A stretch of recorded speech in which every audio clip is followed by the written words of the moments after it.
అనేది కేవలం మన శంకర వరప్రసాద్ గారిదే కాదు.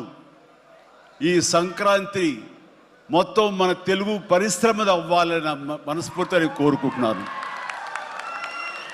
అందరికీ డార్లింగ్ ఇందా మన అనిల్ చెప్పినా ఎవరు చెప్పినా ప్రభాస్ రాజా సాబ్ కానీ అన్నయ్య అంటూ ఆప్యాయంగా పిలిచే నా తమ్ముడు రవితేజ సినిమా కానీ, అలాగే మా ఇంట్లో సరదాగా తిరుగుతూ చిన్నప్పటి నుంచి పెరిగినటువంటి శర్వానంద్, నారే నడుమ మురారి కానీ, నాకు గురువుగా నన్ను భావిస్తూ నా శిష్యుడిగా ఉన్న నవీన్ పోలిశెట్టి, వీళ్ళందరి సినిమాలు కూడాను ఈ సంక్రాంతికి సూపర్ హిట్ అవ్వాలని, తద్వారా వాళ్ళకి విజయం లభించడమే కాదు, తెలుగు సినిమా పరిశ్రమకు, నిర్మాతలకు, బయ్యర్లకి వీళ్ళందరూ కూడా సుభిక్షంగా ఉన్నప్పుడే అదే నిజమైన సంక్రాంతి. ఆ సంక్రాంతి కావాలని కోరుకుంటున్నాం, జరుగుతుందని ఆశాభావం వ్యక్తం చేస్తారు. అది మీరు ఇచ్చి తీరుతారన్నటువంటి ప్రగాఢ నమ్మకం అయితే నాకున్నది. ఈ 2026 సంక్రాంతి తెలుగు పరిశ్రమ మర్చిపోకూడదు. అలాంటి సంక్రాంతి మీరు మాకు ఇవ్వాలి. ఎందుకంటే ఇక్కడ ప్రతి cinema comedy genre, family genre తోటి, ఎంటర్టైన్మెంట్ జోనర్ తోటి పర్ఫెక్ట్ సంక్రాంతికి వచ్చే సినిమాలు ఇవన్నీ, సంక్రాంతికి నచ్చే సినిమాలు ఇవన్నీ. కాబట్టి ఈ సంక్రాంతి అన్ని సినిమాలు బాగా ఆడతాయి అనుకుంటున్నాను. ఆడేలా చేసే బాధ్యత మీది.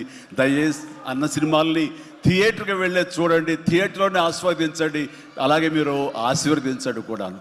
ఆల్ రైట్, ఇక అది ఆ పక్కన పెడితే, చాలా కాలం క్రితం మా దర్శకేంద్రుడు రాఘవేంద్ర గారు ఎప్పుడో మాట్లాడుతుండేవారు, బాబాయ్ నీకు అనిల్ రావుపూడి సినిమాలు ఎన్ని చూసావో తెలియదు కానీ అతని కామెడీ టైమింగ్ కానివ్వండి, అతను హుషారు కానివ్వండి, చూస్తుంటే నాకు మళ్ళీ మీతోటి అతను చేయగలిగితే ఆ ఇద్దరి కాంబినేషన్లో వచ్చేటటువంటి సినిమా అసలు వేరే లెవెల్లో ఉంటుంది.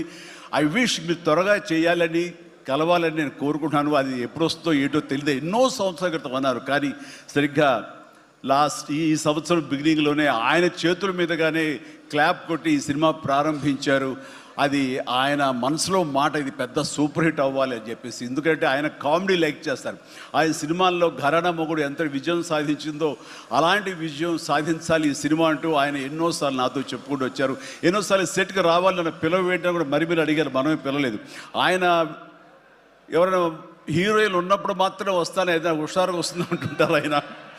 అది కుదరలేదు ఎందుకో. బట్ ఏమైనా సరే ఈ సినిమా కథ కుదిరింది అని సంక్రాంతికి వస్తున్నాం తర్వాత అనిల్ రావుపూడి నా దగ్గరకు వచ్చి కథాంశం చెప్పినప్పుడు చాలా బాగుంది, ఫ్యామిలీ టచ్ ఉంది, సెంటిమెంట్ ఉంది, చిన్నపిల్లలతో నాకు అటాచ్మెంట్ ఉంది, చాలా హృదయంగా ఉంది, హార్ట్ టచింగ్ సీన్స్ ఉన్నాయి.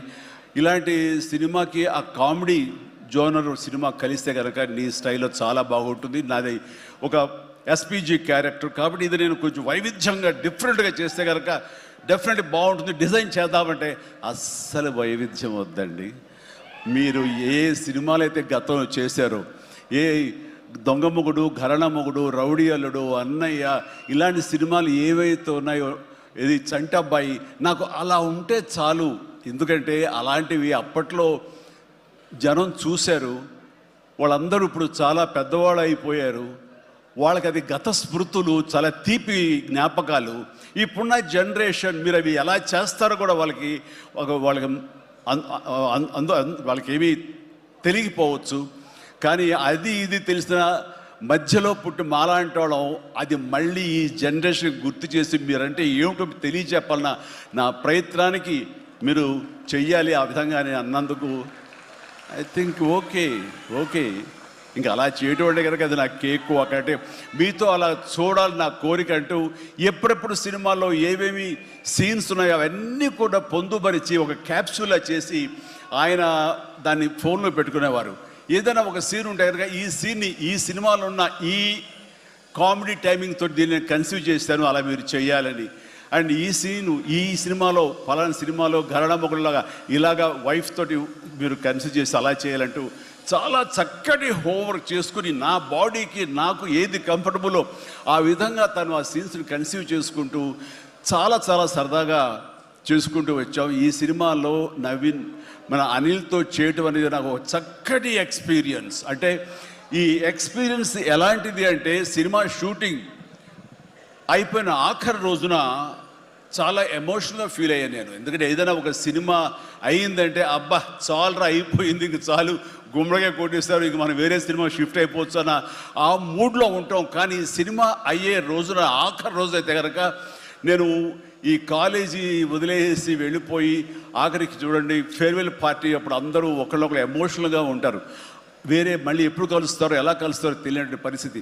అలాంటి ఎమోషన్ ఎందుకో లోనయ్యాను. అది నాకు ఎప్పుడు అంతకుముందు అనుభవంలో రాలేదు, ఎప్పుడు లేదు నాకు. అలాంటి ఫీలింగ్ వచ్చింది. అనిల్ ఏంటంటావు అనిల్ అని. ఏమో సార్ నాకు అదే ఫీలింగ్ ఉందండి అని.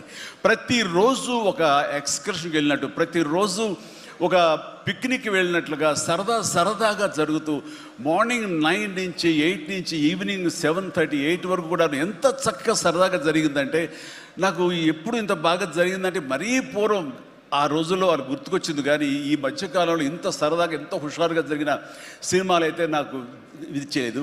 దానికి ప్రధానమైన కారణం సీన్ కానివ్వండి, అది మేము చేసే విధానం అయితే ఉండొచ్చు, కానీ మా చేత నడిపించిన విధానం, అందరినీ అంత సరదాగా పెట్టినటువంటి అట్మాస్ఫియర్ క్రియేట్ చేసినట్టు ఇది కేవలం అనిల్ రావిపూడికి మాత్రమే చెందుతుంది.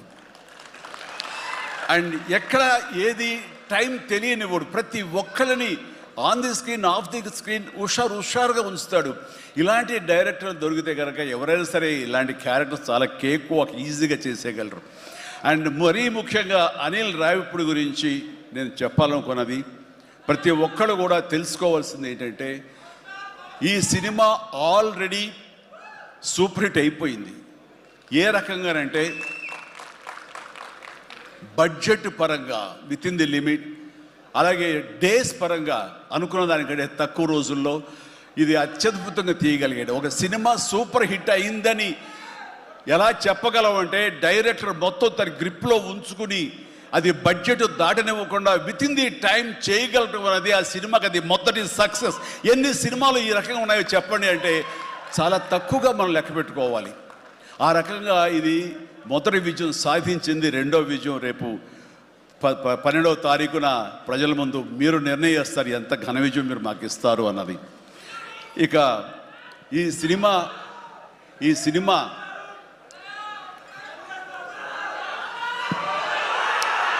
ఓకే, ఇక ఈ సినిమాలో నేను నెక్స్ట్ చెప్పుకోదగిన వ్యక్తి వెంకటేష్, నా బ్రదర్. ఎప్పుడు కలుసుకున్నా సరే చాలా సరదాగా మాట్లాడుకుంటాం. ముఖ్యంగా ఇప్పుడు మీ ముందు తమాషాగా కామెడీగా హుషారుగా మాట్లాడినా సరే అతనితో 1-to-1 కూర్చుంటే చాలా ఫిలసాఫికల్గా ఇన్ డెప్త్, ఇంతటి డెప్త్ వ్యక్తి వెంకటేష్. అందుకైనా ప్రతి ఒక్కరు ఇంత పాజిటివ్ మనిషి, పాజిటివ్ వైబ్స్ ఉంటాయి ఆ మనిషి చుట్టూరు అంటుంటారు. నిజంగా అతనితో టైం తెలియదు మనకి. ఎంతో తన ఏజ్కి మించినటువంటి విషయాలు తెలియజేస్తూ జీవితం యొక్క